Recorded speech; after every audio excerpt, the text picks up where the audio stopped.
Is it easier right now to buy a house or sell a house?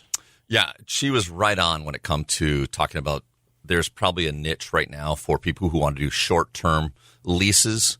If you own property and you're interested in doing a short-term lease, there's plenty of people out there that would certainly take a look at that. We've had a few of our clients who have sold their home, went into a short-term lease for a few months, and then because it just made more sense for them to be able to do that as opposed to try to juggle this where they close on their house and then close on the new house all in the same day.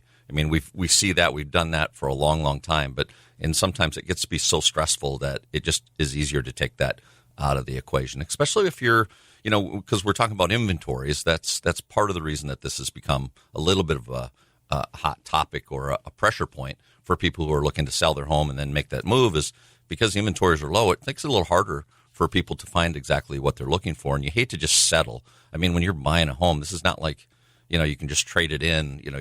You're buying a pair of shoes. It's like you want to make sure that you're buying something that fits your needs, your family. And I was pulling up the historical trend just to give you an idea of like inventory. We're currently at, for homes available in October here, we were at 1,626. Well, when I go back to back in that 2009 to 2012, the inventories were up around 2,200 to 2,400 homes, just to give you a feel for how much lower we're at with inventories. Price points. I know you usually talk about as many as 15 price points. This morning you've kind of narrowed it down a little bit as to what's important.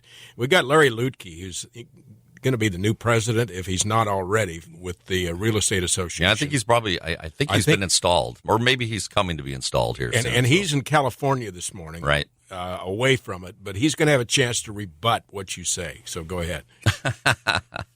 Well, with price points, we look at these 15 categories, and the thing is that when we look at the gross numbers, and here's where I was having like this argument with myself in reference to, I look at the market overview. Market overview, it looks really good. I mean, we're talking about pending sales are up 18%.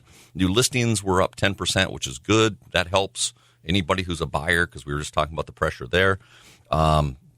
Closed sales are down, but we know that part of that is early this year we had those first, like March, April, May, where those numbers were down considerably compared to previous years. And days on the market's down 2.4%. So I'm looking at, and then your median price point went up. Actually, for the year, it's up 3.9%. It was 205 last year. It's 213 this year.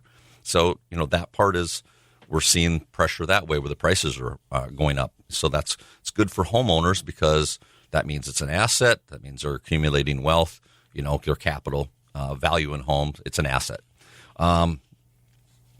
Original price, list price received.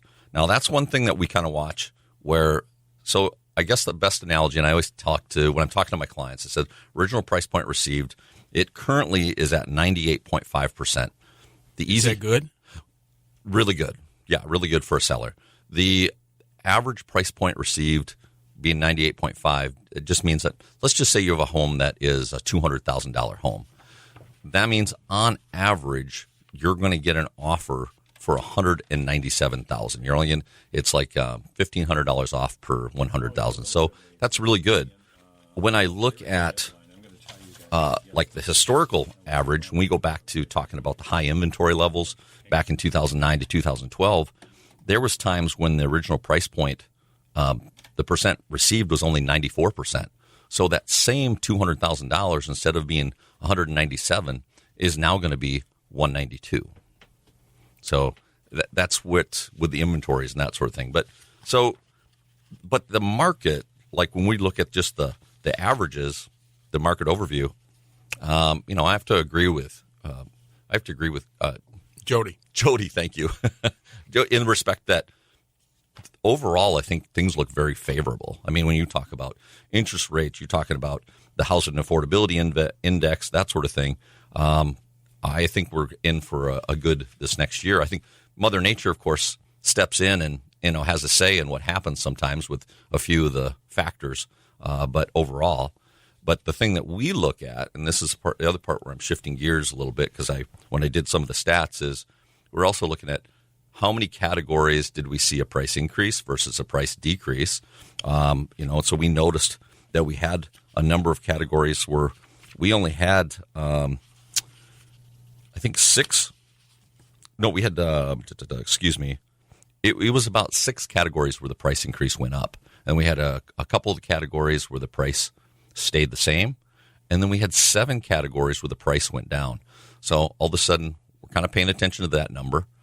And then we also take a look at just what we talked about, the percent of the original price received. Meaning, like, if that number starts going down into like the 96, 95, 94, that means the market's softening a little bit. But we don't see that yet. All right, we're going to take a break. We're going to keep you around, Yep. being that Brad is catching a plane right now. Yep. We know where Larry Lutke is. We know where Dusty Rollis is. We know where you are, and we know where our listeners are. All right. We're going to keep them in mind next.